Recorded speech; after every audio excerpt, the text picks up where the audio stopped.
ओम श्री गणेशाय नमः। नमस्कार बंधुओं, आप सभी का स्वागत है मेरे YouTube चैनल के अंदर। आज मार्गशीर्ष पूर्णिमा के उपलक्ष्य की आप सभी को हार्दिक शुभकामनाएं। आज मैं आपको पूर्णिमा के सत्यनारायण भगवान की व्रत कथा सुनाने जा रहा हूं। सो आप सभी श्रोतागण ये कथा ध्यान से सुने। सबसे बोली सत्यनारायण भगवान की जय। श्री सत्यनारायण व्रत कथा पहला अध्याय। कहते हैं कि एक समय नैमिष स्नान तीर्थ में शौनक आदि 88,000 ऋषियों ने श्री सूत जी से पूछा, हे प्रभु, इस कलयुग में वेद विद्या रहित मनुष्यों को किस प्रकार की भक्ति मिलेगी तथा उनका उद्धार कैसे होगा। इसलिए हे मुनिश्रेष्ठ, कोई ऐसा तप कहें जिससे थोड़े समय में पुण्य प्राप्त हुए तथा मनवांछित फल मिले। वह कथा सुनने की हमारी इच्छा है। सर्वशास्त्रों की कथा। श्री सुत जी बोले, हे वैष्णव पूज्य, आप सबने प्राणी प्रेत की बात पूछी है। अब मैं उस श्रेष्ठ व्रत को आप लोगों से कहूंगा जिस व्रत को नारद जी ने लक्ष्मी भगवान से पूछा था और लक्ष्मीपति जी ने मुनिश्रेष्ठ नारद जी से कहा था।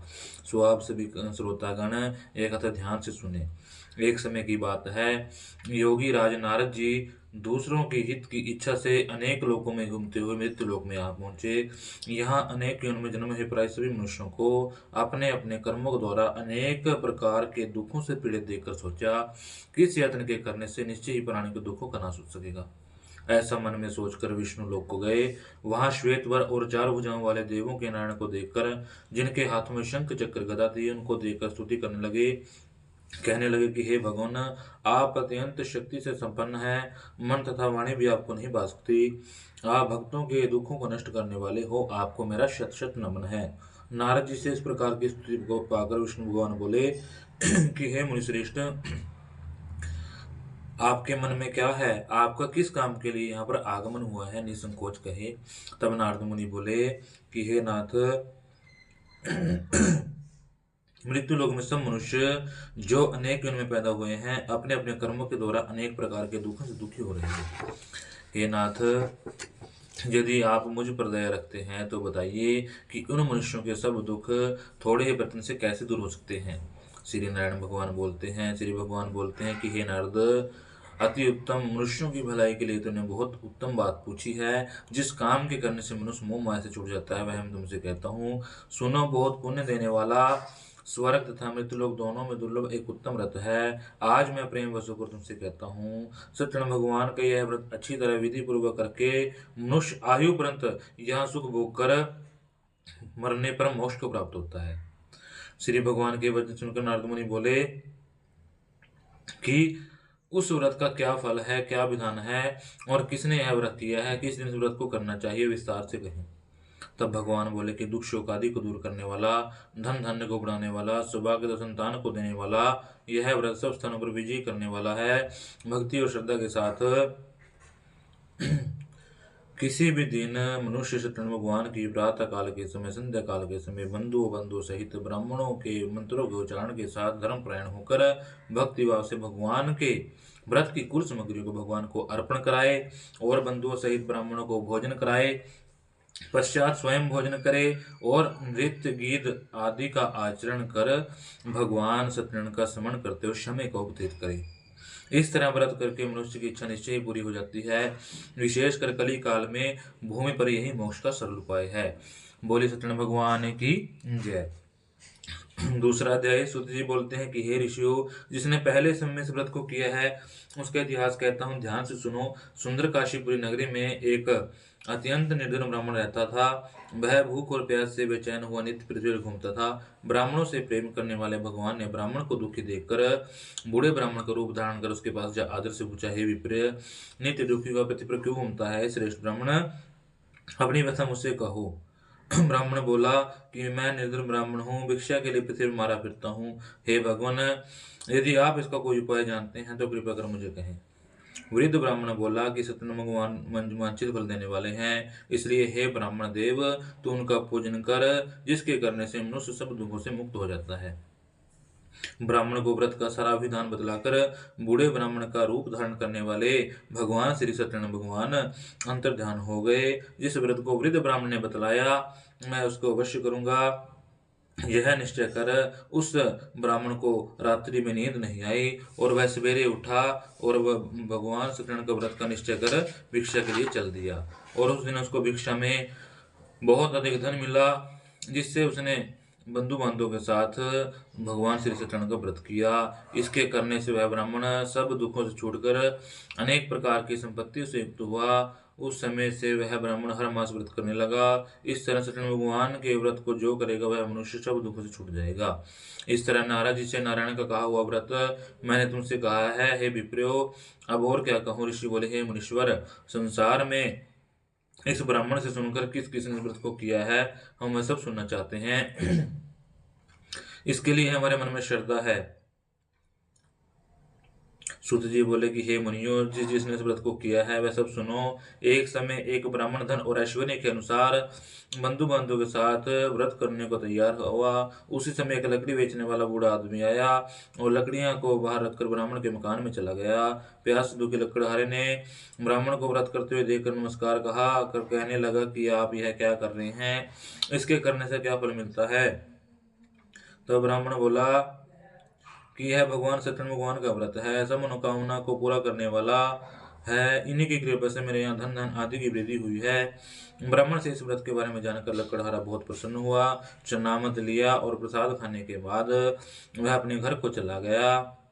और लकड़हारे ने अपने घर जाते जाते अपने मन में इस प्रकार का संकल्प किया कि अगले दिन जो भी नगर में लकड़ी बेचने पर धन मिलेगा, उसी से भगवान सत्यदेव का उत्तम व्रत करूंगा।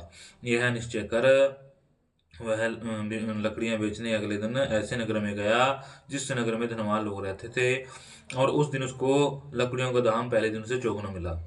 तब वह लकड़हारा दाम ले अति प्रसन्न होकर भगवान के व्रत की कुल सामग्रियों को लेकर सुखपूर्वक अपने घर आया। और उसने अपने भाइयों को बुलाकर विधि के साथ भगवान जी का पूजन और व्रत किया। उस व्रत के प्रभाव से लकड़हारा धनपुत्रा से युक्त हुआ और संसार के सुख भोग कर वैकुंठ धाम को चला गया। बोले सत्यनारायण भगवान की। तीसरा अध्याय। सूत जी बोले कि हे श्रेष्ठ मुनियों, अब मैं आगे की कथा कहता हूँ, सुनो। पहले समय उर्गमुख नाम का एक बुद्धिमान राजा था। वह सत्यवक्ता और जितेंद्रिय था। प्रतिदिन देव स्थानों पर जाता तथा गरीबों का धन देकर उनके कष्टों को दूर करता। उसकी पत्नी भी कमल के समान मुख वाली सती साध्वी थी। भद्रशिला नदी के तट पर उन दोनों ने भगवान श्री सत्यनारायण भगवान का व्रत किया। उसी समय वहाँ एक साधु वैश्य आया। उसके पास व्यापार के लिए बहुत सा धन था। वह नाव को किनारे पर ठहरा कर राजा के पास आ पहुंचा। राजा को व्रत करते हुए देखकर वह साधु पुण्य के साथ पूछने लगा कि हे राजन, भक्ति चित्त से आप क्या कर रहे हैं, मेरी सुनने की इच्छा है। तब राजा बोला कि हे साधु, अपने बंधुओं के साथ पुत्रादि की प्राप्ति के लिए यह महाशक्तिमान भगवान सत्यनारायण भगवान का व्रत व पूजन किया जा रहा है। राजा के वचन सुनकर साधु आदर से बोला, हे राजन, मुझे भी इसका सब विधान कहिए। मैं भी आपके कथन अनुसार इस व्रत को करूंगा। मेरे भी कोई संतान नहीं है और मुझे आपको देखकर विश्वास हो चुका है कि मुझे इस व्रत के करने से निश्चय संतान की प्राप्ति होगी। राजा से सब विधान सुन व्यापार से निवृत्त हो वह सुखपूर्वक अपने घर आ गया। और ऐसे वचन उसने अपनी पत्नी स्त्री लीलावती से कहे कि व्रत के विषय में समाचार सुनाया और प्रण किया कि जब मेरी संतान होगी तब मैं इस व्रत को करूंगा। एक दिन भगवान सत्यनारायण की कृपा से उसकी पत्नी गर्भवती हो गई तथा 10वें महीने में उसके घर एक सुंदर कन्या का जन्म हो गया। दिनों दिन वह कन्या ऐसे बढ़ने लगी जैसे शुक्ल पक्ष का चंद्रमा बढ़ता है। कन्या का नाम कलावती रखा गया। तब लीलावती ने अपने पति को मीठे शब्दों से याद दिलाया कि हे स्वामी, आपने संकल्प किया था भगवान का व्रत करूंगा, अब आप उसे पूरा करिए। और अपनी पत्नी को आश्वासन दे कहने लगा कि हे प्रिय, मैं इसके विवाह पर करूंगा। और इस तरह अपनी पत्नी को आश्वासन दे वह नगर को चला गया। कलागपति पितृग्राम में वृद्धि को प्राप्त हो गई। साधु ने नगर में जब सखियों के साथ अपनी पुत्री को देखा तो तुरंत दूत बुलाकर कहा कि पुत्री के वास्ते सुयोग्य वर्ग देख कर लाओ। दूत की आज्ञा पाकर दूत कंचन नगर पहुंचे और उसे साधु की कन्या के लिए योग्य मणिपुत्र को ले आए। उस योग्य लड़के को देखकर साधु ने प्रसन्नचित्त होकर अपने बंधु बांधव सहित पुत्री का विवाह कर दिया, किंतु दुर्भाग्यवश वह विवाह के समय व्रत करना भूल गया। इस पर भगवान क्रोधित हो गए और श्राप दिया कि तुम्हें दारुण दुख प्राप्त होगा। अपने कार्य में साधु कुशल साधु बनिया माता सहित समुद्र के समीप स्थित रत्नपुर नगर में गया। दोनों ससुर जमाई चंद्रकेतु राजा के उस नगर में व्यापार करने लगे। एक रोज भगवान सत्यनारायण की माया से प्रेरित कोई चोर राजा का धन चुराकर भागा जा रहा था, किंतु राजदूतों ने आते हुए घबराकर उस धन को वहीं रख दिया जहां वे ससुर जमाई ठहरे हुए थे। जब राजदूतों ने उस साधु और उसके जमाई के पास धन देखा तो उन दोनों को बांध कर ले गए और राजा के समीप जाकर बोले कि यह दो चोर हम पकड़ कर लाए हैं, देखकर आज्ञा दें। तब राजा की आज्ञा से उन्हें कठोर कारावास में डाल दिया और उनका सब धन छीन लिया। और उसके घर पर भी उसकी पत्नी बहुत दुखी हुई। घर पे जो रखा था वह भी चोर चुरा कर ले गए। शारीरिक व मानसिक पीड़ा तथा भूख प्यास से अति दुखी हो अन्न की चिंता में कलावती एक ब्राह्मण के घर गई। वहां उसने सत्यनारायण भगवान का व्रत और कथा सुनी। उसके बाद वह प्रसाद ग्रहण कर रात्रि में घर आई। माता ने कलावती से कहा कि हे पुत्री, तुम अब तक कहाँ रही? वह तेरे मन में क्या है? कलावती बोली, हे माता, मैं एक ब्राह्मण के घर गई थी, वहां सत्यनारायण भगवान का व्रत देखा है। कन्या के भाषण सुनकर लीलावती ने भगवान के पूजन की तैयारी की। लीलावती ने परिवार और बंधुओं से सत्यनारायण भगवान का पूजन किया और वर मांगा कि मेरे पति और दामाद शीघ्र आ जाएं। साथ ही प्रार्थना की कि हम सबका अपराध क्षमा करें। सत्यनारायण भगवान इस प्रार्थना से संतुष्ट हो गए और राजा चंद्रकेतु के स्वप्न में दर्शन देकर कहा कि हे राजन, दोनों वैश्य को अपराध ही छोड़ दो। जो भी तूने उनका धन ग्रहण किया है दे दो, नहीं तो तुम्हारा धन राजपुत्र सब नष्ट कर दूंगा। ऐसे वचन कहकर भगवान अंतर ध्यान हो गए। प्रातःकाल राजा चंद्रकेतु ने सभा में अपना स्वप्न सुनाया। फिर दोनों वणिक पुत्र को कैद से मुक्त कर सभा में बुलाया। दोनों ने आते ही राजा को नमस्कार किया और राजा ने उनको कहा और उनको नए वस्त्रभूषण पहनाए तथा राजा ने कहा कि भाभी बस ऐसा कठिन दुख प्राप्त हुआ है, अब तुम्हें कोई भय नहीं है। ऐसा कहकर उनको नए नए वस्त्रभूषण पहनाए तथा उनका जितना धन लिया था उससे दुगना धन देकर आदर सहित विदा किया। दोनों वैश्य घर को चल दिए। बोले सत्यनारायण भगवान की जय। चौथा अध्याय। सुत जी बोले कि हे वैश्य ने मंगलाचार करके यात्रा आरंभ की और अपने नगर की ओर निकले। उनकी थोड़ी दूर निकलने पर दंडी बेदर सत्यनारायण भगवान ने उनसे पूछा, हे साधु, तेरे नाव में क्या है? अभिमानी वणिक पुत्र हंस तो बोला, हे दंडी, आप ऐसा क्यों पूछते हैं? क्या धन लेने की इच्छा है? मेरी नाव में तो बेरल पत्ते भरे हुए हैं। वैश्य का कठोर वचन सुनकर दंडी कहने लगे कि तुम्हारा वचन सत्य हो। ऐसा दंडी कहकर ऐसा वहां से चले गए और कुछ दूर जाकर समुद्र के किनारे पर बैठ गए।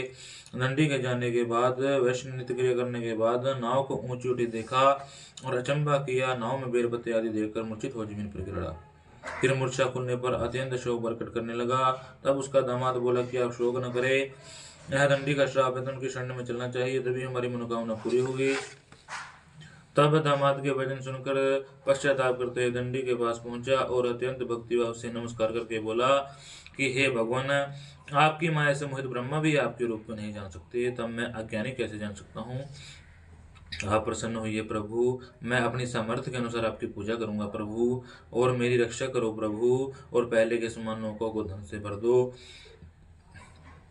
उसके भक्ति से वचन सुनकर भगवान प्रसन्न हो गए और इच्छा अनुसार वर देकर अंतर ध्यान हो गए। तब उन्होंने नाव पर आकर देखा, नाव धन से परिपूर्ण थी। फिर वह सत्यनारायण भगवान का भोजन कर साथियों सहित अपने नगर को चला। जब अपने नगर के निकट पहुंचा तब दूत को घर भेजा। दूत ने साधु के घर जा उसकी स्त्री को नमस्कार कहा कि साधु अपने दामाद सहित नगर के समीप आ गए हैं। ऐसा वचन सुन साधु अपनी की स्त्री बड़े हर्ष के साथ सत्यदेव का पूजन उत्तरी से कहा करके आती हूँ, मैं अपने पति के दर्शन को जाती हूँ, तू कार्य पूर्ण कर शीघ्र आ जाना। ऐसे वचन सुनकर कलावती प्रसाद छोड़कर पति के पास चली गई। प्रसाद की अवज्ञा के होने के कारण सत्यदेव रुष्ट हो गए और उसके पति को नाव सहित पानी में डुबो दिया। कलावती अपने पति को ना देखकर रोती हुई जमीन पर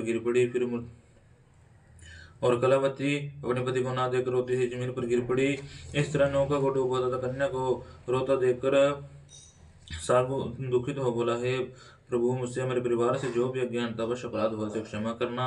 और आकाश से आकाशवाणी हुई कि हे साधु, तेरी कन्या मेरा प्रसाद छोड़कर आई है, इसलिए इसका पति अदृश्य हुआ है। यदि वह घर जाकर प्रसाद खाकर लौटे तो ही इसका पति मिलेगा। ऐसी आकाशवाणी सुनी और फिर घर जाकर प्रसाद खाया और जैसे पहला था वैसे ही हो गया। और फिर उसने अपने पति के पूर्व रूप में पाकर दर्शन किए। तत्पश्चात साधु ने बंधु बांधवों सहित सत्यदेव का विधि पूर्वक पूजन किया और आगे से वह पूर्णिमा को सत्यनारायण भगवान का पूजन एवं कथा करने लगे। फिर इस लोक का सुख भोग कर अंत में स्वर्ग लोक को गए। बोले सत्यनारायण भगवान की जय। 5वां अध्याय।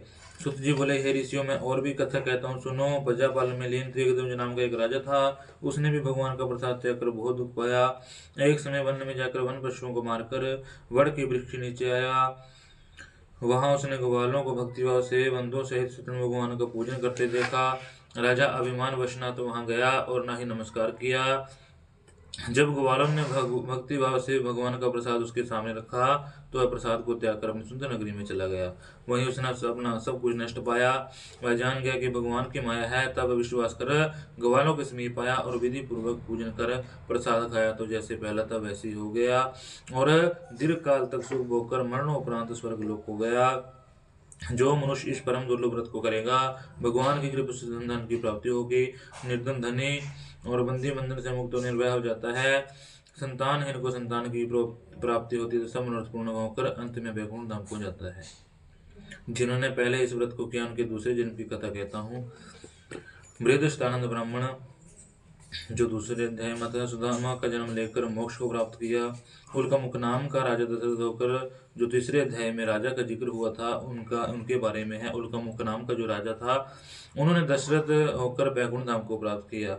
साधु नाम के वैश्य ने जो साधु नाम के वैश्य तृतीय चौथे अध्याय में जिनका जिक्र है, उन्होंने मोर ध्वज बनकर अपने पुत्र को आरे से चीरकर मोक्ष प्राप्त किया। महाराज त्रिंगध्वज ने जो 5वें अध्याय में महाराज त्रिंगध्वज थे जिन्होंने भगवान का प्रसाद त्यागा था।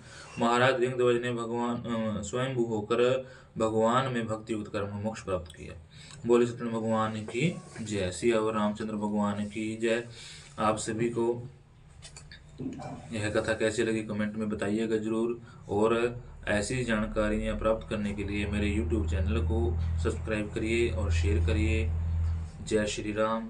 नमो नारायण।